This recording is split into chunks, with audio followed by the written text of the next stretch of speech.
There was a moment in American automotive history when the automobile stopped being just a machine for getting from one place to another and became something much more personal. For a growing generation of young Americans, a car could represent freedom, rebellion, status, and speed all at once. It could be a statement before the engine was even started, and few cars captured that transformation better than the Pontiac GTO. But among all the versions Pontiac produced during the golden age of American muscle, one configuration became especially unforgettable. It was the GTO, equipped with Pontiac's legendary Tri-Power setup, a machine that combined a massive V8 engine with not one, not two, but three two-barrel carburetors. It looked excessive, sounded intimidating, and delivered the kind of mechanical drama that would become almost impossible to reproduce in the decades that followed. The story of the 1966 GTO begins several years earlier, during a period when Pontiac was undergoing a dramatic transformation. The brand had once been viewed as a somewhat conservative part of General Motors, but that image was changing rapidly. Pontiac executives and engineers realized that younger buyers wanted something different. They weren't necessarily looking for enormous luxury cars with soft suspension and restrained styling. They wanted cars that looked exciting and performed even better. Pontiac began building a reputation around horsepower, aggressive styling, and performance, and that philosophy eventually produced the GTO. The original GTO had appeared as a performance option on the Pontiac Tempest, and the idea was surprisingly straightforward. Pontiac took an intermediate-sized car, installed a much larger and more powerful V8 engine, added performance equipment, and gave buyers the opportunity to turn an otherwise ordinary-looking automobile into a serious street machine. At a time when manufacturers were still cautious about placing very large engines into relatively compact cars, Pontiac essentially challenged the accepted rules. Customers responded enthusiastically. What had started as a bold experiment quickly became one of the most important developments in American automotive history. By 1966, the GTO had grown into a major performance name of its own. It was no longer simply an unusual option that happened to make a Tempest extremely fast. Pontiac had built an identity around the GTO, and the 1966 model represented one of the most recognizable expressions of that identity. The body was redesigned, the proportions became more dramatic, and the car looked every bit as serious as its reputation suggested. It had the long hood, relatively short rear deck, broad body, and low-slung appearance that would become fundamental characteristics of the classic American muscle car. The front end immediately separated the GTO from more ordinary Pontiacs. The distinctive split grille gave the car a wide and aggressive face, while the sculpted bodywork created the impression that the car was leaning forward, even when it was sitting still. There was no need for modern aerodynamic devices or enormous wings to communicate performance. The proportions did most of the work. The long hood hinted at the engine underneath, while the rearward cabin and broad rear quarters suggested that this was a car designed to put its power down through the rear wheels. Depending on how it was ordered, the GTO could take different forms, including a hardtop, coupe, or convertible. That flexibility was part of the appeal. A buyer could create a car that looked relatively elegant from the outside while hiding a serious performance machine underneath. Someone could drive one to work during the week, take it on a long highway trip, and then spend the weekend testing its acceleration against another muscle car. The GTO wasn't a specialized race car that demanded a trailer. It was a street automobile that happened to possess the heart of something much more aggressive. And then there was the engine. For 1966, Pontiac offered a 400 cubic inch V8 in the GTO, and that engine was the foundation of the car's personality. 400 cubic inches translates to roughly 6.5 liters, but in the 1960s, the cubic inch number carried its own meaning. It immediately communicated size, and size was important in the American performance car world. Manufacturers were engaged in an increasingly intense battle for horsepower and acceleration, and displacement was one of the most straightforward ways to produce the enormous amounts of torque customers wanted. The Pontiac V8 was not a delicate piece of engineering, designed to deliver power only at extremely high engine speeds. Its personality was built around strong, low, and mid-range torque. That meant the driver didn't have to wait for the tachometer to climb dramatically before the car began to move with authority. Push the accelerator, and the engine could immediately begin producing the force that made the GTO feel so powerful on the street. But the engine's displacement was only part of the story. Pontiac had another trick, and it was sitting directly on top of the intake manifold. 3 carburetors. At a time when many ordinary cars relied on a single carburetor, the sight of 3 of them arranged in a row was almost theatrical. The Tri-Power system became one of the defining visual features of Pontiac performance. Open the hood of a properly equipped GTO, and the engine compartment immediately told you that this was not an ordinary family car. 3 carburetors sat across the top of the engine, each with its own role in feeding the V8. The basic concept was clever in its simplicity. The center carburetor handled normal driving, allowing the car to operate without constantly demanding the full capacity of the engine. The 2 outer carburetors remained closed during ordinary cruising, but when the driver pushed the accelerator far enough, mechanical linkage opened the outer carburetors and allowed the engine to consume substantially more air and fuel. There was no computer making the decision. There was no electronic drive mode. There was no button on the dashboard that said performance. The driver made the decision with his right foot. That mechanical relationship between the driver and the engine is one of the reasons the Tri-Power GTO feels so different from modern performance cars. In a contemporary vehicle, hundreds of sensors and electronic systems can constantly adjust fuel delivery, ignition timing, transmission behavior, traction control, and throttle response. The driver simply requests acceleration, and the computers determine how to deliver it. In the GTO, the process was much more direct. The accelerator was connected to mechanical components, the carburetors responded to the movement of the linkage, and the engine responded to the additional mixture being supplied to it. That physical connection created a distinct sensation. Under normal conditions, the GTO could behave like a relatively civilized automobile. The center carburetor provided what the engine needed for ordinary driving, and there was no reason for the outer units to be working constantly. But when the throttle was opened far enough, the character of the engine changed. The additional carburetors came into play, airflow increased, fuel delivery increased, and the big Pontiac V8 suddenly had access to everything it needed to produce its strongest performance. The effect was not simply mechanical, it was emotional. The driver could hear the engine responding. The exhaust became more aggressive as the revs climbed. The car began to surge forward with greater urgency. The sensation was immediate because there was no complicated layer of software between the driver's command and the mechanical system. The harder the driver pushed, the more aggressively the engine responded. That was the genius of the Tri-Power arrangement. It combined everyday drivability with a dramatic performance transformation. The car didn't have to behave like a race machine every second it was running. It could cruise through town without constantly using all 3 carburetors. But when the driver demanded maximum performance, the outer units could join the center carburetor and allow the engine to breathe much more freely.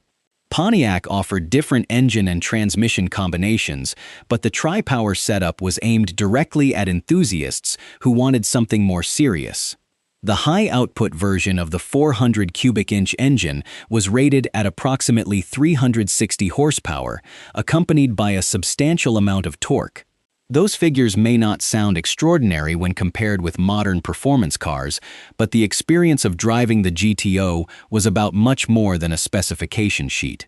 The car delivered its power through the rear wheels, and that mattered enormously. Under hard acceleration, weight would shift toward the rear of the car, giving the driven tires additional opportunity to find traction. But the tires of the era were nowhere near as sophisticated as modern performance tires. The result was that a determined driver could easily make the rear tires complain when all that Pontiac torque arrived. That was part of the fun. The GTO didn't necessarily launch with the clinical precision of a modern high-performance car. It could squat at the rear. The tires could chirp, the engine could roar, the steering wheel could feel alive in the driver's hands. Every input seemed to produce a physical response from the machine. For enthusiasts, the available manual transmissions made the experience even more engaging. A 4-speed manual transmission was particularly desirable because it gave the driver direct control over how the engine's power was used. The driver could select the appropriate gear, build engine speed, release the clutch, and feel the car respond. Every shift was an event. The combination of a big Pontiac V8, Tri-Power induction, 4-speed manual transmission, and rear-wheel drive represented the classic American performance formula in its purest form. There was nothing complicated about the philosophy. Build a large engine, give it enough airflow and fuel to make serious power, connect it to a manual gearbox, drive the rear wheels, and put the entire package inside a stylish body. The result was a car that could be used every day, but could also become an entirely different machine when the throttle was opened. That dual personality was one of the GTO's greatest strengths. A buyer didn't need to sacrifice practicality simply to own a performance car. The GTO still had the basic characteristics expected from an American automobile. It had a proper cabin, comfortable seating, a usable trunk, and the ability to cruise at highway speeds. It could carry passengers and serve as transportation. But underneath that practicality was an engine capable of transforming the car whenever the driver wanted. That was exactly what young buyers wanted. America in the 1960s was experiencing a major cultural shift. The post-war generation was growing older, and young Americans were becoming a powerful consumer group. They wanted products that reflected their personalities. Cars were especially important because automobiles represented mobility and independence. A young person with a driver's license and a performance car could suddenly travel almost anywhere. The automobile became part of youth culture. Drive-ins became meeting places. Gas stations became gathering points. Drag strips attracted crowds. And parking lots could become informal showcases where owners compared their cars. In that environment, the GTO was almost perfectly positioned. It looked exciting without being impossibly exotic. It had a powerful engine without requiring the owner to purchase a specialized sports car, and because Pontiac was part of General Motors, the GTO could be produced and sold through an established dealer network. A customer could walk into a Pontiac dealership and order one as a new car. That accessibility was critical to the muscle car revolution. The GTO wasn't a hand-built European exotic. It wasn't a race car converted for street use. It was an American production automobile that ordinary customers could buy. And yet, under the hood, it possessed the kind of hardware that could make it a serious threat at a stoplight. This was the period when horsepower became a language. Someone might ask what engine another person had.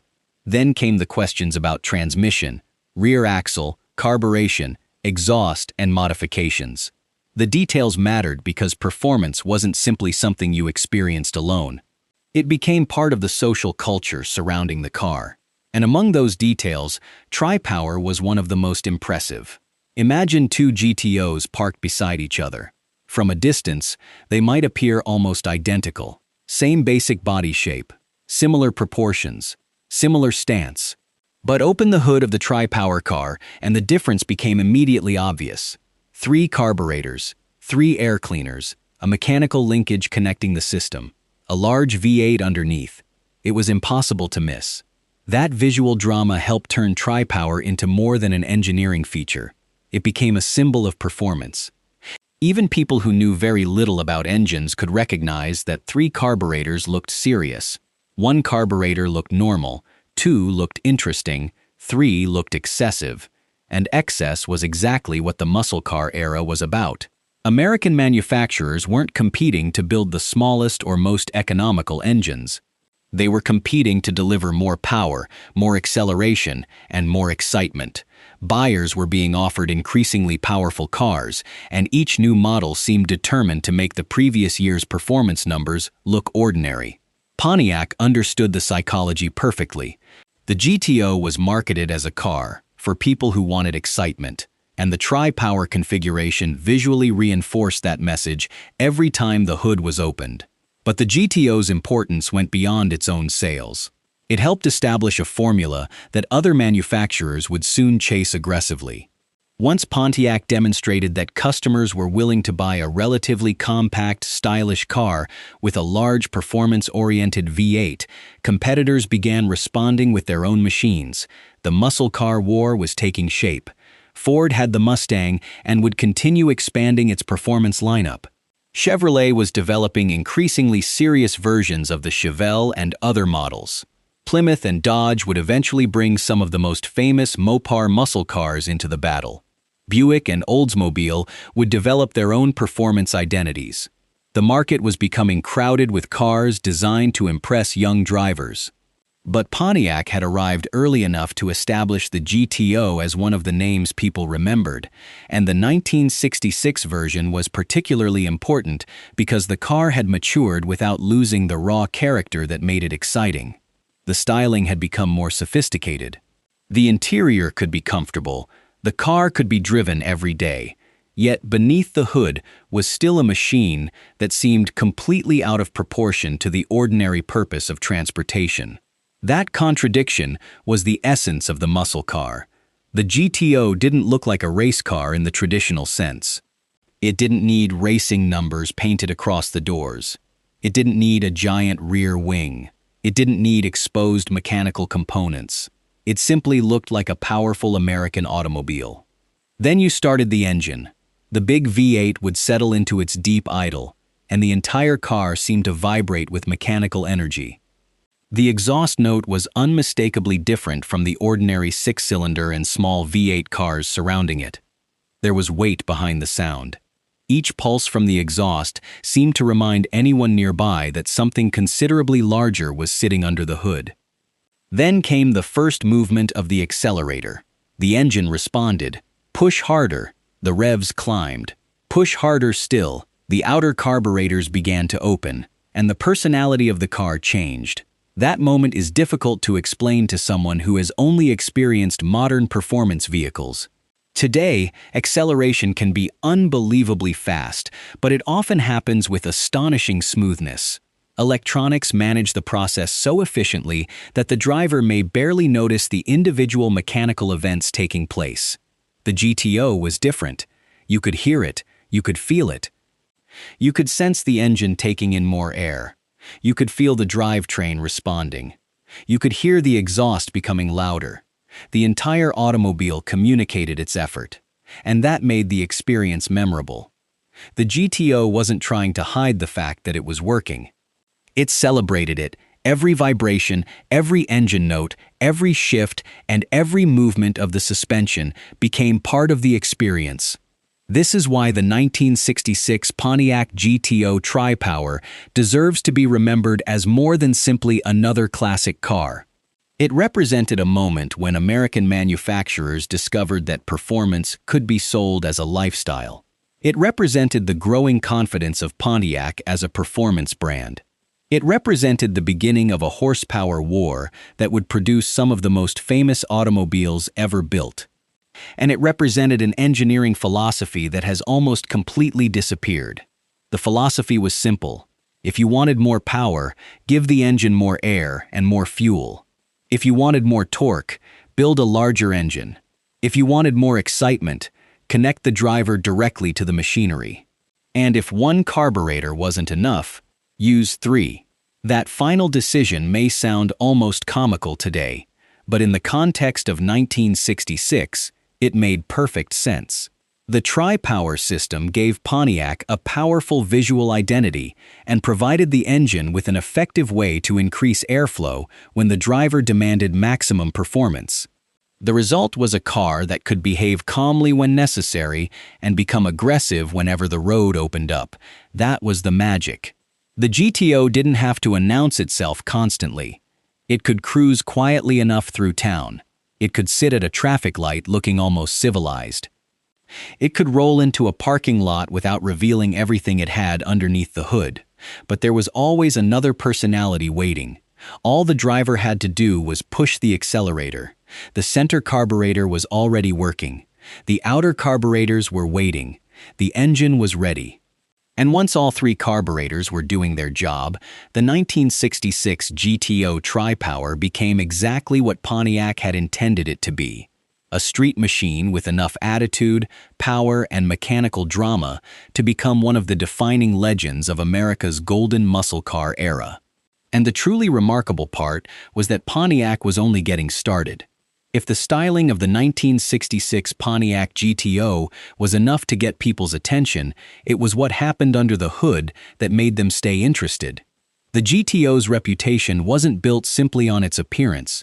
It was built on the mechanical hardware that gave the car its attitude, and at the center of that hardware was Pontiac's large displacement V8. In the Tri-Power configuration, the engine became one of the most visually dramatic and mechanically interesting power plants of the muscle car era. The heart of the 1966 GTO Tri-Power was Pontiac's 400 cubic inch V8. In modern terms, that displacement is roughly 6.5 liters, but the cubic inch measurement carried enormous significance in the American automotive world of the 1960s.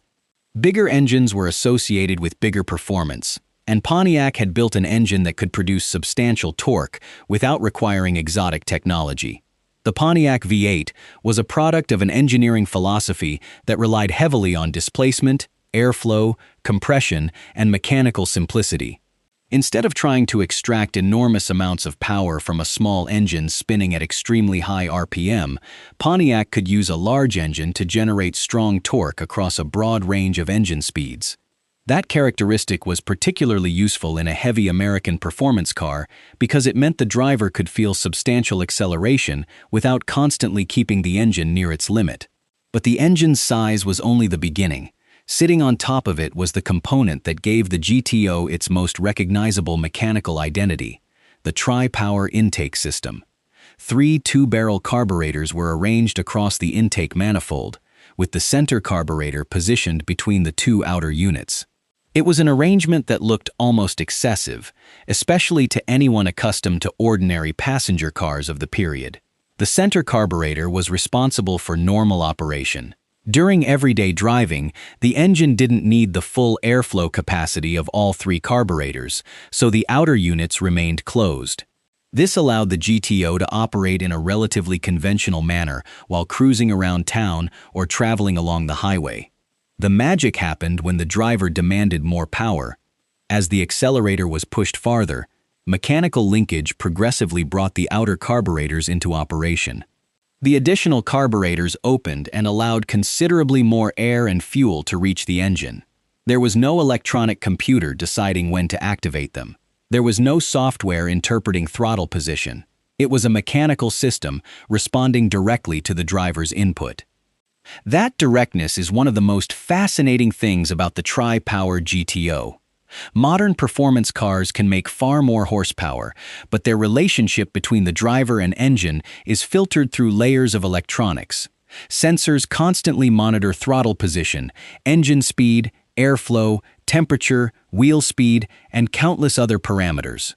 Computers then determine how the engine should respond. The GTO belonged to a completely different world. The driver pressed the accelerator, the mechanical linkage moved, the carburetors responded, and the engine reacted. The process was comparatively simple, but the sensation it produced was anything but simple. As the outer carburetors opened, the engine could breathe more deeply. More air entering the cylinders meant the engine could burn more fuel, and that increased the amount of energy produced during combustion. The result was stronger acceleration and a noticeable change in the character of the engine. This transition was part of what made Tri-Power so memorable. A driver could cruise normally with the center carburetor doing the work, then push the accelerator farther and feel the engine become increasingly aggressive. The car didn't need a complicated performance mode. The performance mode was the driver's right foot. The sound was just as important as the mechanical process. A large Pontiac V8 already produced an unmistakable exhaust note, but under hard acceleration, the sound became much more dramatic. The engine's intake and exhaust systems were working harder, the revs were climbing, and the car's entire mechanical character seemed to change. For anyone standing nearby, the sound announced that something serious was happening. For the driver, however, it was even more immersive. The engine note came through the cabin, vibrations traveled through the steering wheel and body, and the acceleration pushed the driver back into the seat. It was an experience involving several senses simultaneously. That physical connection is difficult to reproduce today. Modern cars are remarkably efficient at isolating occupants from mechanical harshness. Their cabins are quieter, their engines are smoother, and their transmissions can change gears with almost imperceptible interruptions. The 1966 GTO did not attempt to hide its mechanical character. You could hear the engine. You could feel the drivetrain. You could sense the suspension working beneath you. You could feel the transmission engage. And when the rear tires began to lose traction, you knew immediately. That rawness was not necessarily a flaw. To the enthusiast, it was part of the appeal. The GTO was also available with several transmission choices, giving buyers the opportunity to tailor the car to their preferred style of driving. For performance enthusiasts, a manual transmission made the most sense because it allowed the driver to control how the engine's torque was delivered. The 4-speed manual was particularly desirable. Instead of relying on an automatic transmission to determine the appropriate gear, the driver could choose each gear manually. That meant acceleration became an active process. The driver had to manage the clutch, select the correct gear, control engine speed, and decide exactly when to shift. This made the car more demanding, but it also made it more rewarding. A hard acceleration run could begin with the engine building torque in first gear. The driver would allow the engine to climb, then make the shift into second. The next gear would bring another surge of acceleration, and the driver would repeat the process. Every shift represented a physical interaction with the machine. The large Pontiac engine made this especially satisfying because of the amount of torque available. The driver didn't have to wring the engine out desperately to make the car move. The engine had enough displacement to produce strong thrust across a broad operating range. This was one of the defining characteristics of American muscle cars. They weren't necessarily built around the high-revving character of European sports cars. Instead, they relied on large engines that could deliver enormous amounts of torque with relatively little effort. The result was a different kind of performance. Instead of waiting for the engine to reach a very high RPM before the car became exciting, the driver could simply press the accelerator and feel the GTO respond. That responsiveness made the car particularly entertaining on public roads. The GTO didn't need a racetrack to demonstrate its personality. Even ordinary acceleration could feel dramatic. Of course, the car's rear-wheel drive layout played an important role. Power from the engine was transmitted through the gearbox, drive shaft, rear axle, and finally to the rear wheels. Under heavy acceleration, weight shifted toward the rear of the car, which could help the tires find traction. But tire technology in the 1960s was nowhere near what modern performance cars use today. Modern tires can provide enormous levels of grip, while electronic systems can carefully control wheel spin. The GTO was much less restrained. If the driver demanded too much too quickly, the rear tires could break loose. That possibility was part of the experience. A hard launch could produce tire chirps or wheel spin. The rear suspension would react to the sudden application of torque, and the driver would have to manage the accelerator carefully. Instead of the car simply executing a perfect launch automatically, the driver had to understand the relationship between throttle input, traction, and engine torque. That created a sense of involvement that enthusiasts still appreciate. The GTO's suspension also had to perform a difficult balancing act. Pontiac couldn't simply build an extremely stiff race car suspension because the GTO was still intended to be driven on public roads. Owners expected to use the car every day. They needed it to handle normal streets, highways, passengers, and long-distance driving. So the GTO had to remain reasonably comfortable while still providing the driver with enough control to enjoy the car's performance. This compromise is one of the reasons classic muscle cars feel so different from modern sports cars. A modern performance vehicle can be engineered with extraordinary precision. Computer-controlled suspension systems, advanced dampers, sophisticated tire compounds, and electronic stability systems can keep the car remarkably composed. The GTO had none of that. Its engineers had mechanical components, suspension geometry, springs, shocks, tires, and their accumulated experience. The driver, therefore, became a much more important part of the equation. If the road surface changed, the driver felt it. If the rear tires approached their limit, the driver felt it. If the suspension moved through a corner, the driver felt it. If the engine produced a sudden surge of torque, the driver felt that too. The car communicated its behavior through physical sensations rather than dashboard warnings and electronic intervention. That communication extended to the steering. The GTO's steering was not going to feel like a modern sports car with ultra-direct steering and enormous tire grip. Instead, it had the character of a large American automobile, and that meant the driver had to work somewhat harder to place the car precisely. But that didn't make the experience less enjoyable.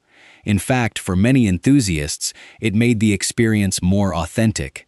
The GTO was never designed to feel like a modern precision instrument.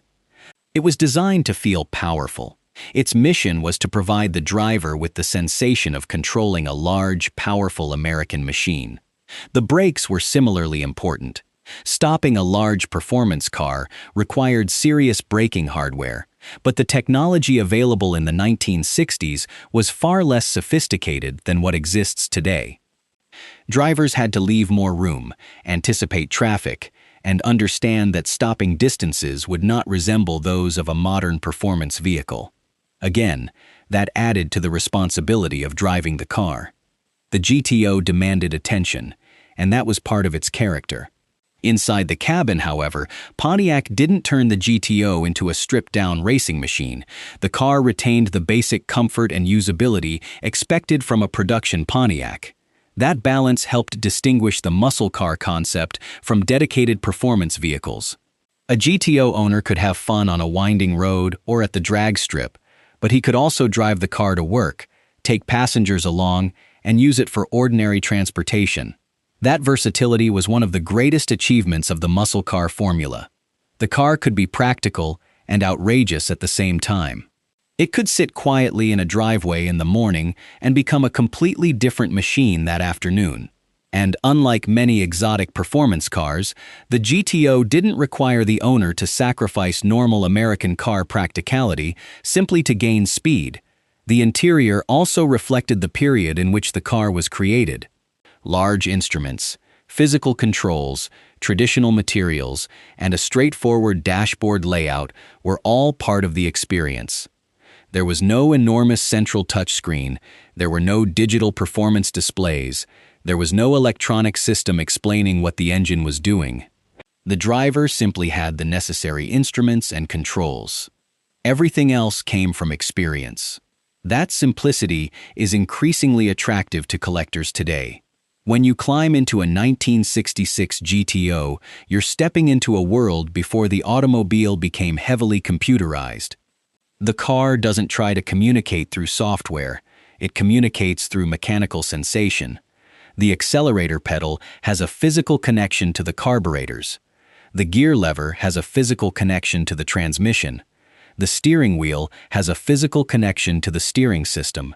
The brake pedal operates a mechanical braking system. Everything feels tangible. And then there is the engine bay. Few parts of the GTO experience are as visually satisfying as lifting the hood of a genuine tri-power car. The arrangement immediately catches your attention because it looks so different from a conventional V8. The three carburetors sit across the intake manifold like three separate gateways into the engine. The air cleaners emphasize their presence, while the surrounding engine components reinforce the impression that the entire system was designed around airflow. The setup wasn't just functional. It was beautiful in the way mechanical machinery can be beautiful. There was no need to hide it beneath plastic covers. Pontiac effectively turned the engine compartment into part of the car's personality.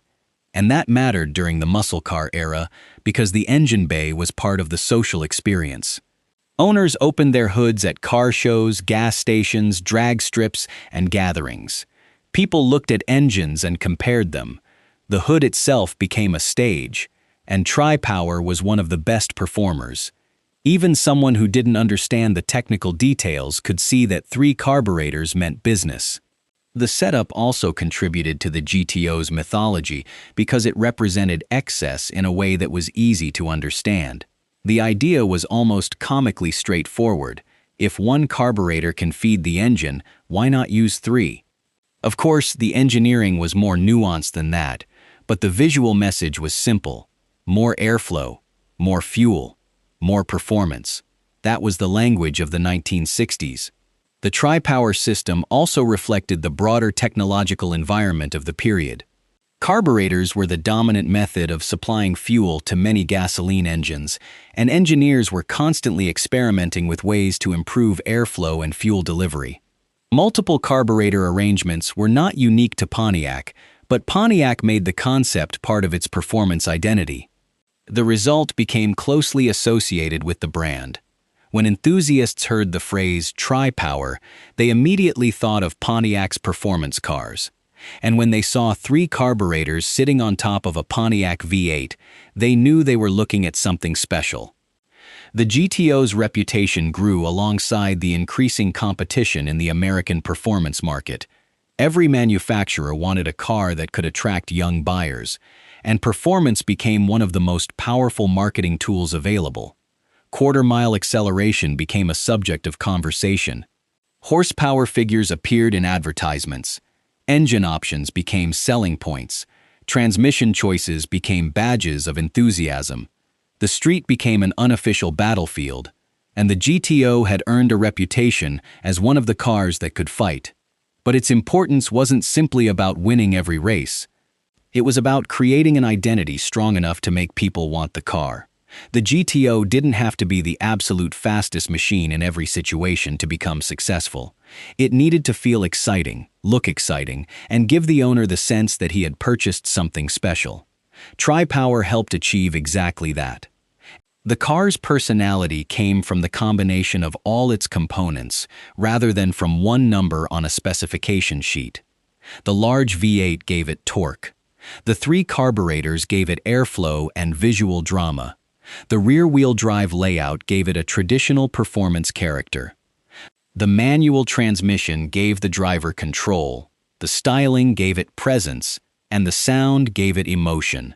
Together, these elements created something greater than the individual parts. This is also why the GTO remains so fascinating when compared with modern performance cars. A modern vehicle might produce vastly more horsepower and accelerate far faster, yet the experience can feel completely different. The modern car may launch with perfect traction, the transmission may shift faster than a human can react. The engine may deliver power with incredible smoothness. The electronic systems may constantly prevent the driver from exceeding the vehicle's limits. The GTO did not offer that kind of perfection. Instead, it offered personality. If you made a mistake, the car might tell you. If you pushed too hard, the tires might complain. If you shifted badly, the transmission and engine would make you aware of it. If you mastered the machine, however, the reward was immediate. You weren't simply telling a computer to make the car fast. You were learning how to drive the car. That distinction explains much of the fascination surrounding classic muscle cars. They demanded involvement, and the Tri-Power GTO demanded even more attention because the engine's character changed so noticeably when the outer carburetors came alive. There was something almost theatrical about that transition. The engine was already strong. The car was already moving. Then the throttle opened farther. The outer carburetors joined in. The engine took a deeper breath. The exhaust note became more aggressive. Acceleration intensified. And suddenly the car seemed to reveal another personality. That sensation became part of the mythology. People remembered it. They told stories about it. They talked about the sound, the acceleration, the feeling of the rear tires struggling for grip, and over time, those stories became part of the legend surrounding the car. But there was another factor that made the GTO especially important. It was not an exotic automobile, it was an American production car. That meant the performance dream was accessible to a much wider audience. A young buyer didn't need to travel to Europe or spend an enormous fortune to experience serious performance. He could walk into a Pontiac dealership and order a GTO.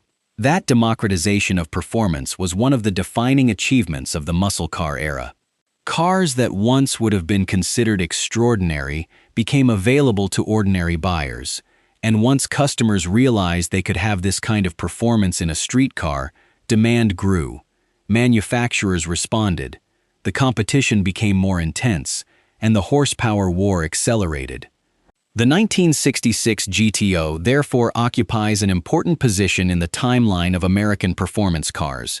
It represents the period when the muscle car concept was becoming firmly established, but before the industry had reached the extreme levels of horsepower and specialization that would come later. The car was powerful enough to be intimidating, but still usable enough to be driven every day. That balance made it special. It wasn't simply a drag strip machine. It was a road car with a serious personality. You could drive it through town without using all its power. You could cruise on the highway. You could carry passengers. And then, when the road opened up, you could push the throttle down and allow the Tri-Power system to demonstrate why Pontiac had installed 3 carburetors in the first place. That dual personality is ultimately what made the GTO so compelling. It wasn't permanently angry. It was waiting. Waiting behind the accelerator pedal, waiting underneath the hood, waiting inside those 3 carburetors. The center carburetor could handle ordinary driving, while the outer units remained ready for the moment the driver demanded more. And when that moment arrived, the GTO could transform from a stylish Pontiac into a roaring American muscle machine. That transformation is the heart of the Tri-Power experience. The car wasn't trying to hide its mechanical nature, it celebrated it. Every component seemed to exist for the same basic purpose: give the driver more control, more sound, more torque, and more excitement. And in an era when American automakers were beginning an unprecedented performance war, that was exactly the kind of automobile that could become a legend. The 1966 Pontiac GTO Tri-Power wasn't merely a collection of specifications. It was a mechanical experience. It was the sight of 3 carburetors under an open hood. It was the deep idle of a large Pontiac V8. It was the feel of a manual transmission engaging. It was the sound of the engine climbing through the gears. It was the rear tires struggling against a wave of torque. And it was the moment when the driver pushed the accelerator far enough to wake up all 3 carburetors. That was when the GTO stopped feeling like an ordinary American automobile. That was when the legend came alive. By the time the 1966 Pontiac GTO Tri-Power had established itself on American roads, something much bigger than a successful car was taking place. The GTO had become part of a rapidly changing automotive culture, one where performance was no longer reserved for wealthy buyers or specialized racing machines. A young American could walk into a Pontiac dealership, order a car with a huge V8, choose a manual transmission, add the Tri-Power system, and drive away with a machine capable of delivering serious performance while still functioning as everyday transportation. That combination was one of the reasons the GTO became so influential, but it was also the beginning of a competition that would eventually change the entire American automobile industry. The muscle car war was getting louder. Pontiac had demonstrated that there was a huge market for performance-oriented intermediate cars, and other manufacturers were paying close attention. Chevrolet, Ford, Plymouth, Dodge, Buick, Oldsmobile, and Mercury were all developing their own answers to the growing demand for affordable performance. Buyers were no longer satisfied with simply choosing between a family sedan and an expensive sports car. They wanted something in between, something that could carry passengers and luggage during the week and then deliver serious acceleration whenever the road opened up. The GTO was perfectly positioned for that market. It wasn't a dedicated racing machine, and it didn't pretend to be one. It was still an American automobile that could be driven to work, taken on a road trip, parked outside a restaurant, and used for ordinary errands. But beneath that practical exterior was a 400 cubic inch V8 and, in the Tri-Power configuration, a feeding system that gave the engine an unmistakable performance personality. That combination helped create an entirely new kind of automotive identity. The GTO wasn't simply something you owned because you needed transportation. You owned it because you wanted people to know you cared about cars. The vehicle became an extension of its driver's personality. Its appearance, engine, sound, and performance all communicated something before the driver even said a word. The 1966 model was particularly important because it represented the GTO at a moment when Pontiac had refined the formula without removing the raw character that had made the car famous. The body looked more mature than the earliest GTOs, but it still carried the proportions enthusiasts associated with American performance. The long hood suggested the engine underneath. The rearward cabin gave the car a powerful stance, and the split grille made the front end immediately recognizable as a Pontiac. From certain angles, the GTO almost appeared to be leaning forward. The body wasn't covered with extreme aerodynamic equipment because it didn't need to be. There were no giant wings or enormous modern spoilers attempting to announce its intentions. Instead, the car relied on proportion, chrome, sculpted surfaces, and its broad stance. It looked like an automobile from an era when designers could create aggression with simple shapes.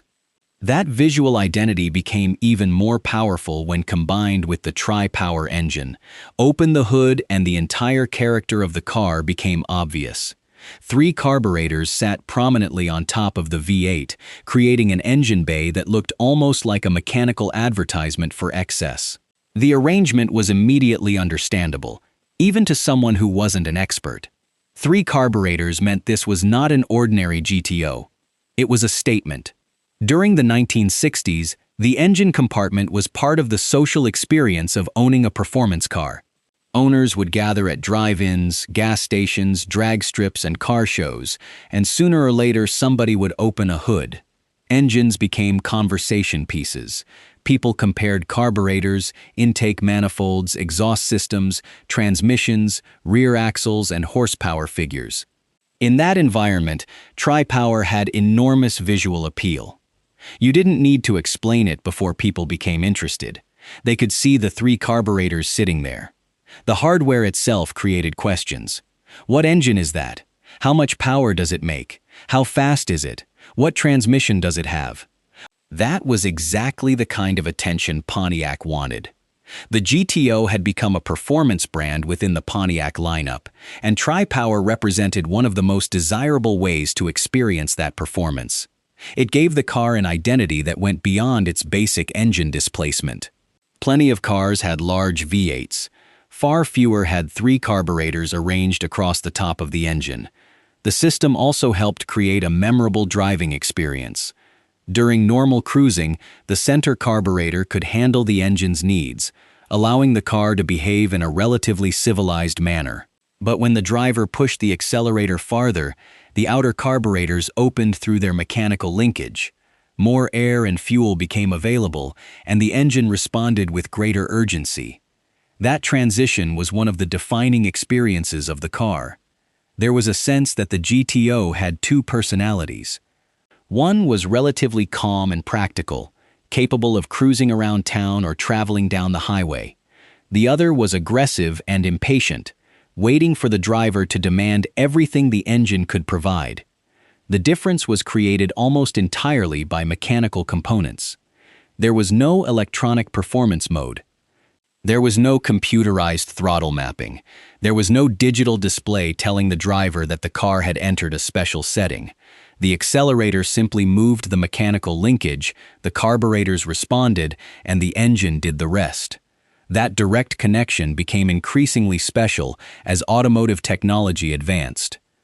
Modern performance cars can produce astonishing power, but the process is controlled by sophisticated computers. Sensors monitor nearly every aspect of engine operation, and software determines how fuel, ignition, transmission behavior, traction, and throttle response should be managed. The GTO had none of that. Its mechanical nature was visible and audible. You could hear the engine taking in air. You could feel the drivetrain responding. You could hear the exhaust becoming more aggressive. You could feel the rear suspension react as torque reached the tires. The machine communicated through physical sensations rather than electronic interfaces. That is one reason the GTO remains so appealing to enthusiasts today. Driving one is not simply about going fast, it is about experiencing how an automobile worked before computers became central to almost every aspect of its operation. The car also represented an important moment in American engineering. The industry was becoming extremely competitive, and manufacturers were looking for ways to extract more performance from conventional engines. Carburetors were the dominant fuel delivery technology, and multiple carburetor systems offered one method of increasing airflow. Pontiac's Tri-Power system was particularly memorable because it provided a practical compromise between everyday operation and maximum performance. The center carburetor handled ordinary driving, while the outer units were available when the engine demanded more. That allowed Pontiac to give customers a car that was usable during normal conditions, but capable of becoming much more aggressive under heavy throttle. This was important because the GTO had to be more than fast. It had to be livable. The typical owner wasn't going to spend every morning driving to a drag strip.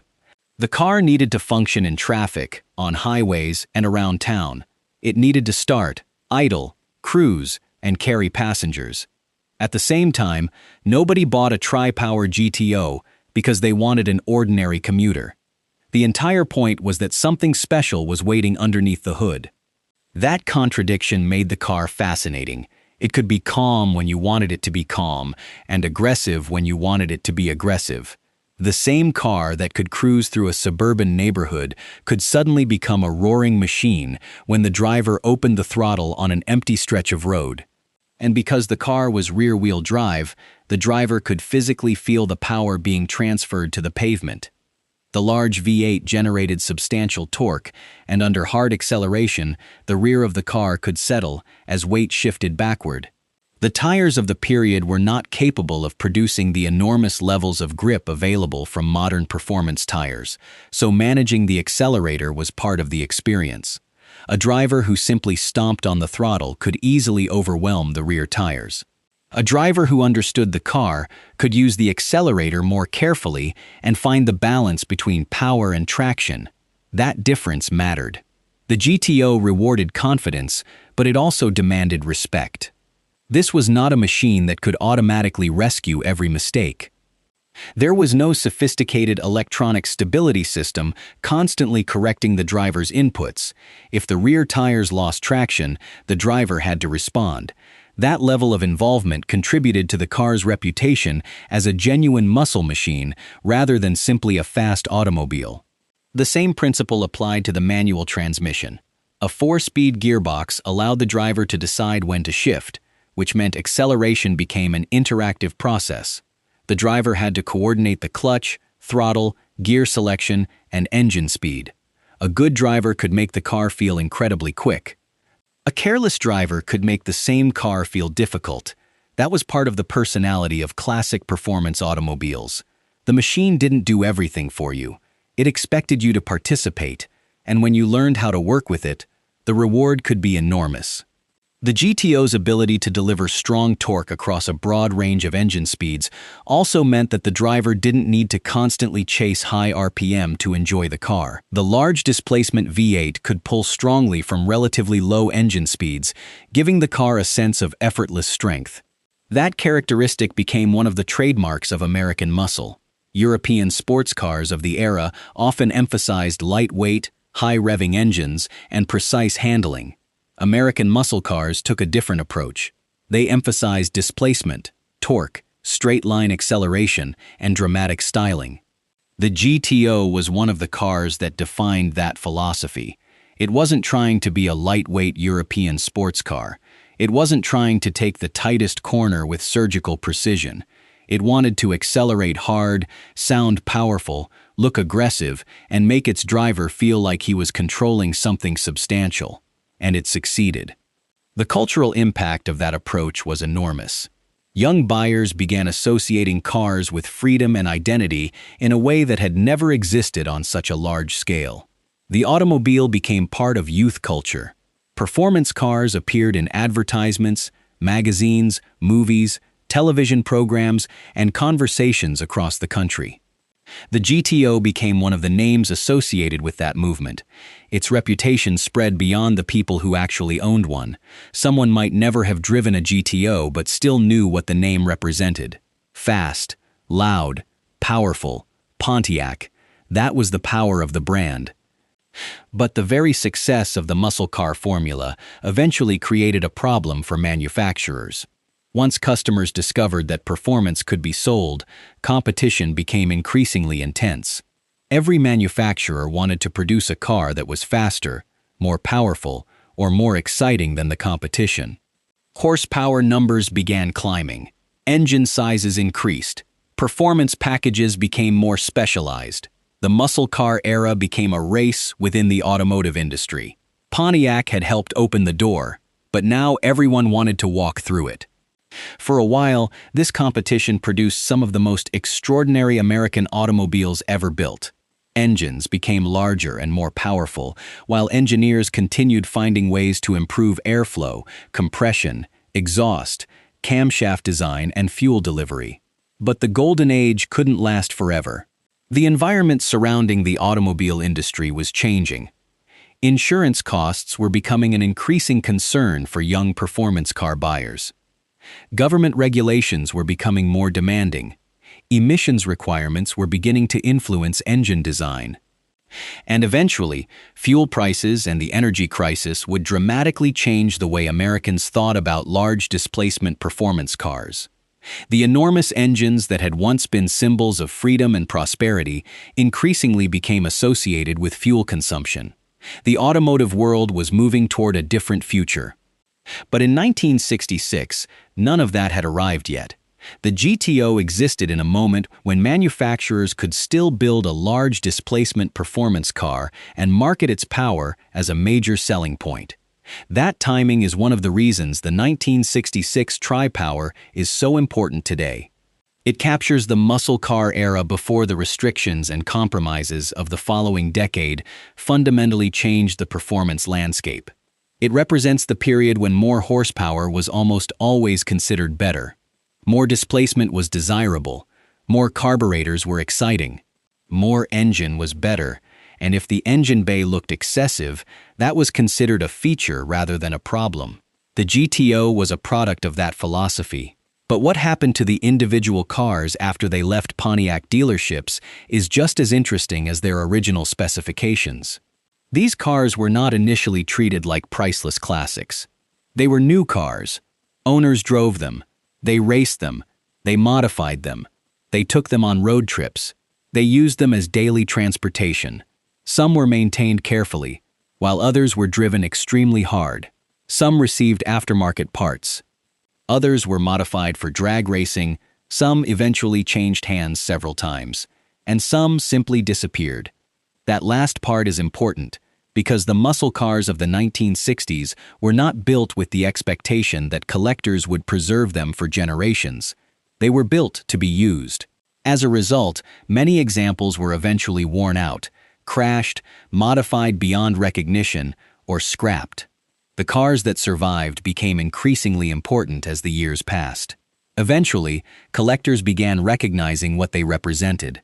A surviving GTO wasn't simply an old Pontiac anymore, it was a time capsule.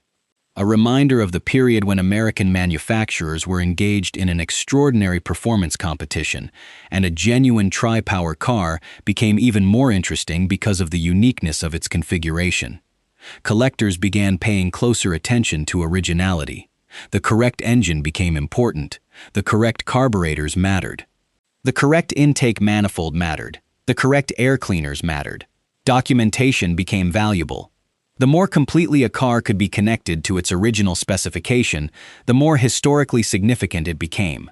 That is because restoring a classic GTO isn't simply about making an old car look shiny.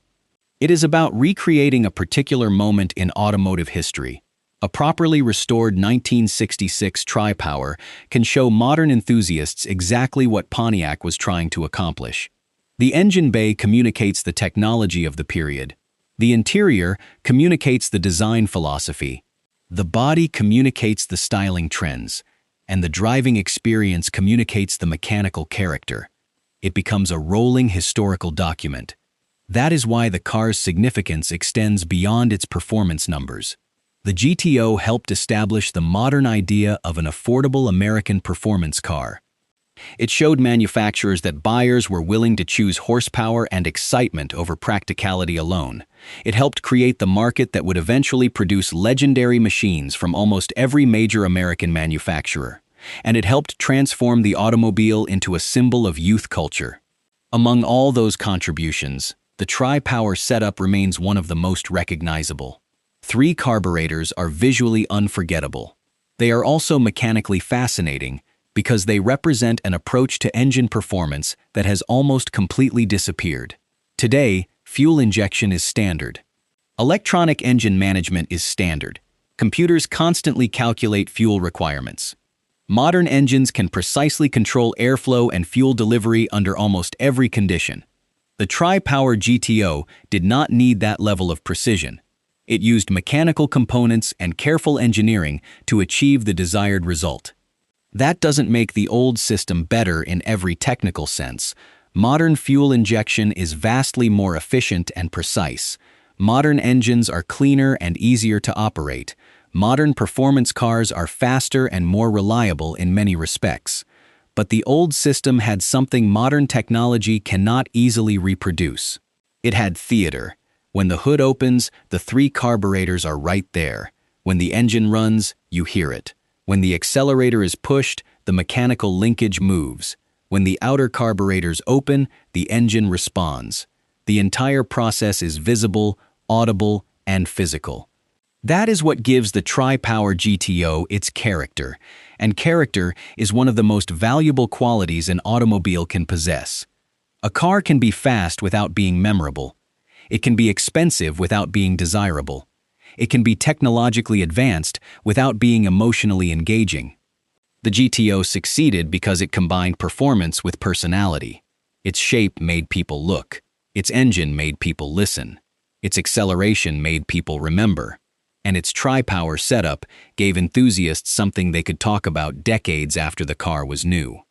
That is why the sound of a healthy Tri-Power GTO still carries so much emotional weight today.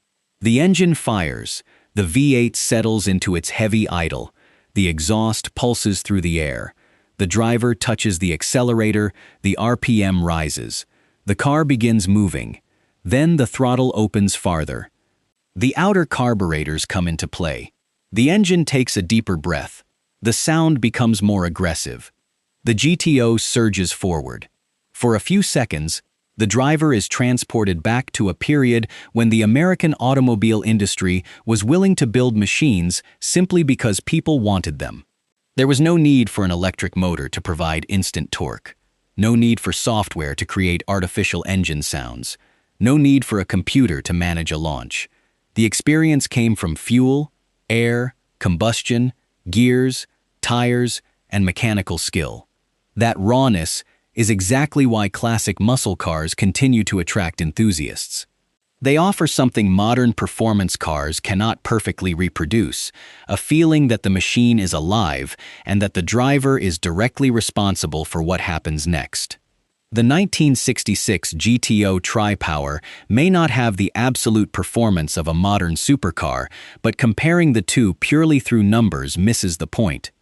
The GTO represents a different definition of performance. It is about sound. It is about sensation. It is about mechanical theater. It is about opening the hood and seeing something that looks like an engine rather than a sealed electronic appliance. It is about turning a key and hearing a large American V8 come to life. And it is about knowing that somewhere beneath the hood, 3 carburetors are waiting for the driver to ask for everything the engine has. That is ultimately why the 1966 Pontiac GTO Tri-Power became more than a successful performance car. It became a symbol of the American muscle era. It represented a moment when manufacturers were competing aggressively for the attention of young buyers, when horsepower was a form of status, and when a car could be both practical transportation and an outrageous performance machine. It helped establish a formula that would influence American performance cars for decades. Most importantly, it gave enthusiasts an experience they could feel rather than simply measure. The GTO didn't need to tell you that it was powerful, the engine told you. It didn't need to explain that it was special, the three carburetors told you. And it didn't need an electronic system to create excitement. The driver only had to press the accelerator. That is the enduring magic of the 1966 Pontiac GTO Tri-Power. It was born during one of the most exciting periods in American automotive history, when engineers were given enormous freedom to experiment with displacement, airflow, and mechanical performance. It became a symbol of Pontiac's performance ambitions and one of the defining cars of the muscle car generation. Decades later, its significance has only grown. Collectors preserve them, enthusiasts restore them, historians study them. And when one fires up at a classic car gathering, people still stop what they're doing to listen. Because that sound represents something that can never truly be recreated. A time when three carburetors could make an engine famous. A time when horsepower was a cultural language. A time when a young driver could buy a Pontiac and feel like he had purchased a piece of freedom. And a time when the phrase Tri-Power didn't need an explanation. It simply meant that somewhere under that long Pontiac hood was a big V8 waiting to breathe. Three carburetors, one massive engine, one unforgettable machine, and one angry legend that helped define the golden age of American muscle.